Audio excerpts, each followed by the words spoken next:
Aqui é Débora Luna, eu sou psicóloga com formação no Brasil e nutricionista com formação aqui na Inglaterra. Hoje eu vou entrevistar a Adele Moad, ela é psicóloga, psicodramatista, ela é mestre em psiquiatria e psicologia médica pela Unifesp, é especialista em transtornos alimentares e obesidade pela USP, no Hospital das Clínicas. Ela atuou como psicóloga colaboradora do PROATA, ligada à Unifesp também em São Paulo, e atualmente ela mora em Aracaju, Sergipe, onde ela atua como psicóloga clínica e tem um trabalho muito interessante dentro da área dos transtornos alimentares. Então, Adele, muito obrigada pela sua participação. Bom dia, Débora. Agradeço a você o convite. O que ela vai falar hoje são os aspectos transgeracionais relacionados aos transtornos alimentares.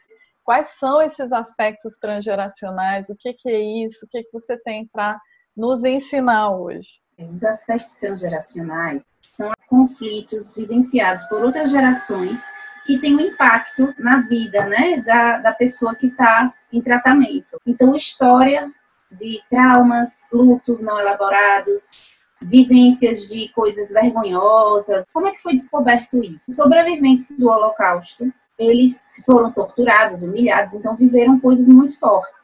Elaborar isso, digerir tudo isso é muito difícil. Então perceberam que os familiares apresentavam sintomas que não tinham explicação, digamos, aquela história de vida, e viram que tinha uma influência, algo era transmitido. Contato com essas pessoas que ficavam em segredo, muitas vezes não falavam sobre o assunto, guardavam aquilo para si, aquele trauma. Começaram a perceber que nos descendentes tinham algo que eles apresentavam de sintoma que tinha alguma explicação. E aí a psicologia foi se aparelhando com conceitos para falar desse tema.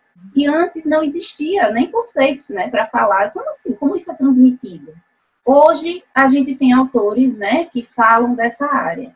E os transtornos alimentares estão caminhando, pesquisas, né, estão iniciando já. A gente sabe que a etiologia é multifatorial, os transtornos alimentares.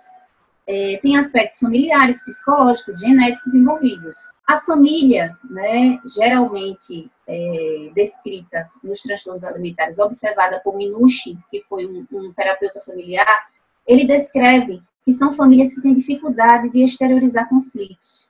Não é falado, né, sobre as angústias, sobre as emoções. Muito perfeccionismo, um padrão de aglutinamento. Então, pouca diferenciação entre os membros. Então, a pessoa geralmente não tem uma liberdade para pensar diferente, para questionar ou para exteriorizar um conflito. Então, esse padrão familiar, né, ele está associado aos transtornos alimentares. A gente sabe que não é isso que causa. Muitas famílias têm esse padrão e não tem anorexia nem tem bulimia. Mas foi observado esse padrão. A relação mãe-filha é um desafio muito grande a ser trabalhado na clínica com essas pessoas com transtornos alimentares. Quando você começa a investigar o genograma, né, que é um instrumento que nós psicólogos usamos para investigar o histórico familiar de mortes, separações, perdas, nascimentos, casamentos, né, como é que foi o histórico desses avós, desses antepassados. E nós identificamos muitas vezes nos genogramas lacunas. Eu não sei por que isso. Nós observamos em famílias, né, isso é uma observação clínica que tem estudos também. A restrição alimentar ou a compulsão alimentar é possível identificar na história, quando investigamos as histórias dos avós, dos ancestrais, que houve uma experiência na relação mãe-avó, né, da pessoa que está em tratamento, ligada à restrição ou alguma privação. Foram resultados também do doutorado de Cristiane Adami Lawande. Né, ela investigou 5 mães, pessoas que estavam em tratamento para anorexia. E essas mães tinham vivido na infância a experiência de restrição alimentar. Seja por não ter apetite e seja por questões financeiras. Essas filhas, no momento que elas tinham anorexia, que elas não têm mais uma condição socioeconômica para passar fome, né, como as mães, para ter uma restrição. Então, elas têm uma doença e isso é reeditado. Algo é lembrado a essas mães, né? É transmitido e denunciado algo que ficou guardado nessas mães para ser resolvido. Inclusive, muitas mães começam a ter uma relação prejudicada com a comida enquanto a filha está em tratamento. Então, tem dinâmicas aí que são reeditadas na relação mãe-filha. Vem a questão da puberdade. Como é que essa menina lida com esse corpo? A anorexia que regrediu a um corpo infantil com medo, né, desse corpo desenvolvido, né, desse novo papel adolescente. Ela se prepara para ter esse corpo e para enfrentar a adolescência, né? A gente sabe que tem questões muito sérias com a autonomia, porque são famílias super protetoras. Quando essa pessoa, né, recuperando da anorexia, vai para a vida, são ativadas questões também ligadas à autonomia, à liberdade, à sexualidade, que também as mães, né, têm essa preocupação. Então, essa transmissão tem frustrações da mãe que a filha tem que resolver, que a gente fala com o termo narcisismo, né? Freud já falava isso, introdução ao narcisismo, que os pais depositam nos filhos os ideais, né? O que eles esperavam ou as frustrações. Uhum. E tem dois conceitos, né, utilizados por Feinberg para falar dessa transmissão. Uma é a apropriação de subjetividade, que os pais fazem dos filhos. Então, o que é bom nos filhos, eles se apropriam, eles sentem como se fosse deles, aquelas características boas. E a intrusão é quando eles depositam nos filhos as suas sombras. Eles enxergam no filho algo e o filho fica preso nessa identificação, né? A gente chama de uma identificação mórbida. E ele não consegue, no caso, descobrir a identidade, se reconhecer. Uhum. E desde a amamentação também é falado com Maria Helena Fernandes, uma psicanalista, a dificuldade dessa mãe em reconhecer, né, o bebê. Ou ela tem um aspecto na função materna de ausência, de não estar ali por algum motivo, né, ou não estar tão disponível, seja porque está enlutada. A mãe é a mediadora entre o bebê e o seu corpo, né? Uhum. Uhum. Ou intrusiva, então ela projeta, acha que é fome, não identifica se é frio, se é sede, dá uma bagunçada, né, nessa percepção. Então essa função materna, ela geralmente, né, nos transtornos alimentares, desde a amamentação, tem algum aspecto aí nessa relação com a mãe. São vários aspectos, né, que a gente vê para que haja um transtorno alimentar. Já é comprovado, quem faz dieta tem uma chance maior de apresentar um comer transtornado ou transtorno alimentar. Tem questões genéticas, tem questões do ambiente, e que eu acho que o componente familiar é muito forte, né, nessa questão ambiental. Isso é importante ser trabalhado, não só o tratamento individual, né, mas os vínculos. Às vezes é necessário chamar uma mãe, né? Chamar alguém para conversar e trabalhar essa relação, esse vínculo. Por exemplo, eu observo que são meninas que têm uma dificuldade em se diferenciar, querem agradar, né? Diferenciar o seu próprio desejo do que é esperado delas. Tem o fator sociocultural que a gente vê hoje, que é muito forte, então elas estão mais propensas, né, a quererem agradar, a ser aceitas, e essa indiferenciação com o desejo dos pais. Tudo agravado pela questão sociocultural e mais uma exigência, às vezes, em casa, né, da própria família. A menina, quando entra na puberdade, ela naturalmente ganha peso, porque o organismo precisa dessa gordura para poder... de gordura, para menstruar. Para menstruar.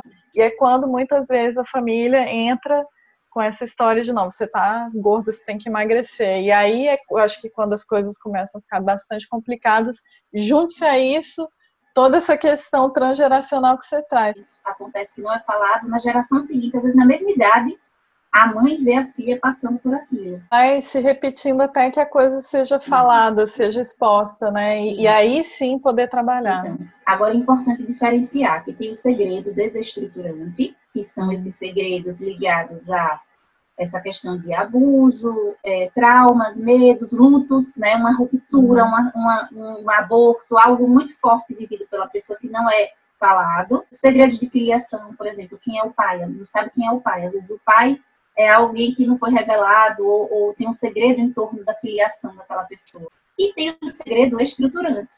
E é aquele segredo do seu espaço íntimo, privado, né? O adolescente que está guardando ali o mundo dele, os segredos dele. Algo que a pessoa precisa ter para se diferenciar do outro, para pensar autônomo. Você é um autônomo, né? No seu pensamento.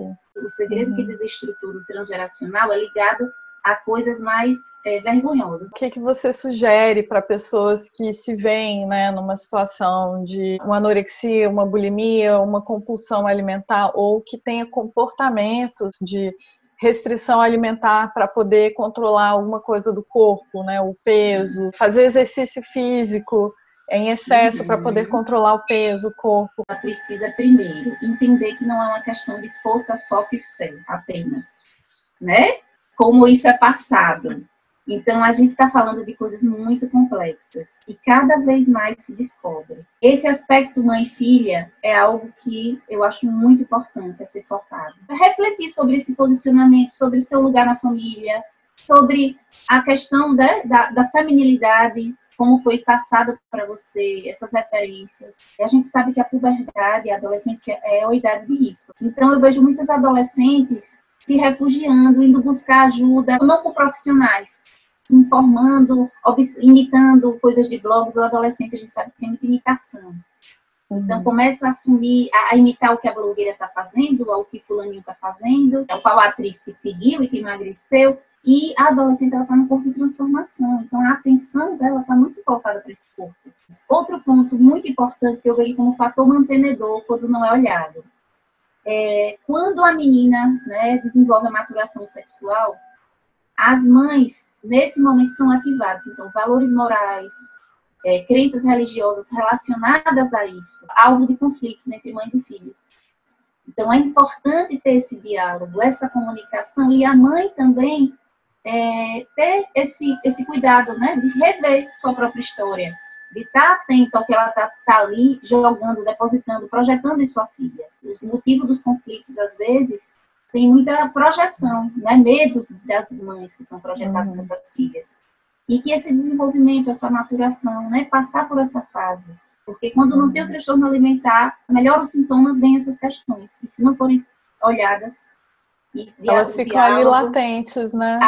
E existe a alimentação intuitiva, a alimentação consciente, né, que é o Mindful Eating. Outras maneiras. Intuitive Eating, tem a nutrição comportamental, tem tanta coisa dentro da nutrição hoje em dia que não é só a prescrição de dieta, que é muito mais o manejo do comportamento. Uma pessoa que tem uma vivência de um comer transtornado, um transtorno alimentar, ela precisa de um suporte. Muitas vezes o psicólogo, é o nutricionista, e algumas vezes, inclusive, o psiquiatra. Eu não diria que é a mãe culpada, mas é um padrão de vínculo que foi construído. Isso foi construído de gerações. Não tem como você culpar, tem como você olhar para isso, falar disso. Entrar nesse discurso, que eu acho que é um discurso que mantém a doença. Procure profissionais que são especializados a lidar com um comer transtornado e um transtorno alimentar. Sim, eu me sinto muito à vontade de falar isso, porque eu sou nutricionista e sou psicóloga também, de nutricionistas que exacerbam um comer transtornado e, às vezes, psicólogos que não olham para a questão do comportamento alimentar da pessoa. Está ali fazendo terapia já há um tempo e não vê isso. Então, hoje eu vejo uma maior consciência também, né? De desistir dessas dietas restritivas, de dizer, não, eu sei que isso não funciona, eu não quero passar isso para minha filha. Então, é muito bonito quando você vê essa consciência, alguém que já atravessou, que a gente vê crianças com 5 anos, 6 anos de idade, já preocupadas em perder peso, se pesando. Isso tem que ser cuidado também. Eu agradeço demais essa contribuição. Quem quiser te achar aí pelo mundo virtual e no mundo real, como é que faz? O meu e-mail é adelimoad@gmail.com. O Instagram do consultório é Adele Moad Psicologia. O telefone 79996870077. Eu agradeço a você que assistiu. Se você curtiu esse vídeo, dá o seu joinha e eu vejo você num próximo vídeo com outra entrevista. Até lá!